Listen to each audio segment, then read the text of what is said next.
Mark Daly at the Americana Gala 2011 with the boss. That will be our Executive Director at Paralyzed Veterans of America, Homer Townsend, who has, before he says it himself, like me, the perfect face for radio. Hence us doing this TV broadcast, right, Homer? That's exactly right, Mark. Looking forward to a great evening tonight. It must be very exciting, Homer, to celebrate 65 years of changing lives and building futures for our nation's veterans. And of course, not to give your age away, but you've been around Paralyzed Veterans a long time, haven't you? Almost 40 years. I think 38 years. That's amazing. And what would you say is the biggest change that you've seen in America over those 40 years of service to the organization? Well, people are going to find this hard to believe, because a lot of people don't understand. Just 15 years ago, we were fighting to have curb cuts. So, I've been to places. I'm originally from Maine, and when I got hurt and moved back to Maine, there was no place that I could go to. The only building that was accessible was the library, and the only reason it was accessible was because it was also a federal building attached to it. So things have changed a lot, and a lot of the credit for that goes to PVA for all the advocacy work that we've done. A lot of interesting people here tonight at the Americana Gala, and one of the highlights undoubtedly is having many of the former administrators and secretaries of Veterans Affairs, and you must have known quite a few of them over the years, right? I've met them all. I've had the pleasure of meeting them all, and it's very rarely that you see them all together in one room. So this is going to be a delight tonight.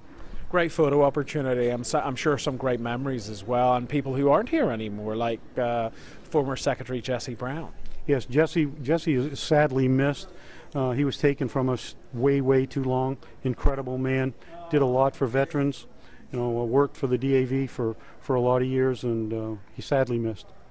Now tell me this, it's all about Mission Able tonight, which is Paralyzed Veterans of America's campaign to ensure that veterans have care, benefits and jobs. And of course, jobs is the hottest issue right now. We're hearing everyone talk about it, Homer.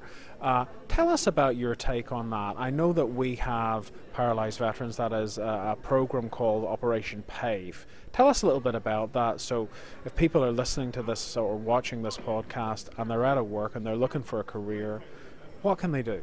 Well, Mark, to begin with, there's been a lot of things done to try to find employment for people with disabilities, and it hasn't been successful. As you know, the incidence of unemployment for people with disabilities is 85%.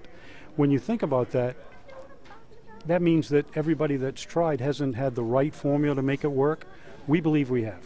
We believe that we're the people that are users of this, and who better can formulate a plan that works than the people that are involved in it. They have a stake in it, like PVA has a stake in making sure that we're taken care of from injury to grave.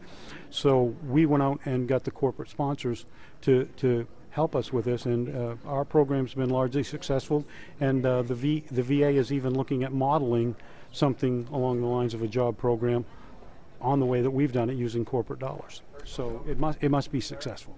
Well, there you go. And of course, the interesting thing about it is, I suppose there's a number of different things one has to do. It's a complicated problem that needs a lot of different perspectives brought to it, right? It's not just a sort of government approach or a private sector approach. It's everyone working together to try and solve it, right? Well, it's the PVA way, thinking outside the box. Having enough latitude to be able to do things to help not only the veteran, but the veteran's family, and making sure when they become part of our family, they stay part of our family no matter what.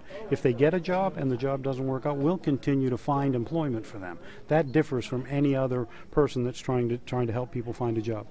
Well, now we're in 2011, Homer, and of course it's the Americana Gala 2011. It's not that far away from 2020, which seems like a fairly good date to think about for a second. What do you think, if we could jump into a time machine and go forward to 2020, what sort of big positive changes do you think we're going to see for people with disabilities over the next 9 or 10 years? Well, what I've learned in my time in Washington, D.C. is the further away from a conflict you get, the harder it is to have people have recollections about what promises were made. So when you're talking 2020, you're talking about making sure we do our job to make sure that those obligations are fulfilled and continue to be fulfilled.